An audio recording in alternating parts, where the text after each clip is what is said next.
ស្ត្រីម្នាក់បានត្រៀមខ្លួនដើម្បីងូតទឹកប៉ុន្តែនាងបានឃើញចោរម្នាក់កំពុងពួនក្នុងផ្ទះក្តាមដែលនាងកាន់នៅក្នុងដៃបានធ្លាក់មកដីហេតុការណ៍នេះបានធ្វើឲ្យចោរពីរនាក់ផ្សេងទៀតភ័យរន្ធត់អាកាសធាតុក្នុងផ្ទះភ្លាមក៏កាន់តែតានតឹងភ្លាមនោះស្ត្រីម្នាក់បានខិតចូលចិត្តបុរសម្នាក់ដោយធ្វើជាមនុស្សខ្វាក់នាងបានយកក្តាមឡើងវិញយ៉ាងមាន់មាត់ដើម្បីធ្វើឲ្យចោរដែលនៅខាងមុខច្រឡំនាងបានឃើញស្ត្រីម្នាក់ទៀតដើរយ៉ាងស្ងៀមហើយអង្គុយលើសូផាដោយប្រុងប្រយ័ត្ននៅពេលនោះចោរម្នាក់ទៀតក៏ភ័យរន្ធត់ដែរគាត់បានក្រោកឈរឡើងភ្លាមកាន់អាវុធនៅក្នុងដៃហើយចង់សម្លាប់ស្ត្រីនោះ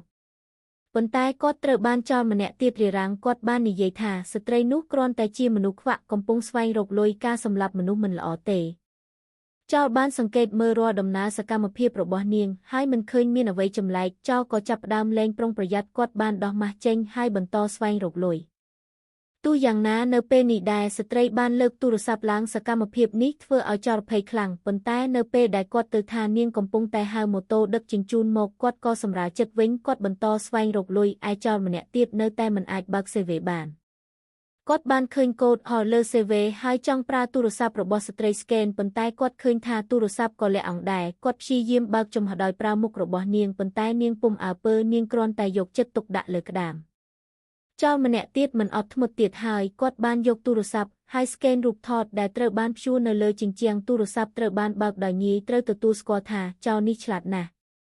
បន្ទាប់មកគាត់បានបើកសេវេហើយឃើញថាពោពេញដោយគ្រឿងអលង្ការនិងសម្រាមនេះធ្វើឲ្យចោររំភើបទោះជាយ៉ាងណានៅពេលនេះដែរស្ត្រីបានក្រោកឈរឡើងវាប្រែថានាងកំពុងត្រៀមខ្លួនដើម្បីងូតទឹកនៅពេលដែលចោរឃើញរាងកាយចម្លែករបស់នាងសម្រាមក្នុងដៃរបស់គាត់ក៏ឈប់មានតម្លៃចោរថ្មីម្នាក់នេះបានដើរតាមសហចររបស់គាត់ដោយមិនដឹងថាគាត់កំពុងឈានជើងចូលទៅក្នុងគ្រោះថ្នាក់នៅពេលដែលគាត់អន្ទង់ក្តាមឡើងគាត់បានភ្នែកភ្លឹកអ្វីដែលរងចាំគាត់គឺស្ត្រីបានប្រើស្ត្រីប្រឆាំងចោរនឹងដំបងធ្ងន់មួយឯចោរនៅខាងក្រៅបានយកទូរស័ព្ទរបស់ស្ត្រីហើយដឹងថាគ្មានលេខហៅម៉ូតូដឹកជញ្ជូនទេវាប្រែថាស្ត្រីបានលុបការហៅអាជ្ញាធរចោរនេះធ្វើឲ្យចោរភ្ញាក់ផ្អើលហើយបានរត់មកពិនិត្យប៉ុន្តែឃើញសហចររបស់គាត់ដេកលើដីស្ត្រីបានរត់ចេញពីបន្ទប់ហើយបានចាក់សោចោលនៅពេលនោះសូសាប់រ៉ូតបានលាន់ឬចោរដឹងថាទីបញ្ចប់របស់ពួកគេបានមកដល់ហើយដូច្នេះស្ត្រីម្នាក់នេះមិនត្រឹមតែសង្គ្រោះខ្លួនឯងបានប៉ុណ្ណោះទេថែមទាំងបានផ្ដល់មេរៀនដ៏ជ្រាលជ្រៅដល់ចោរទៀតផង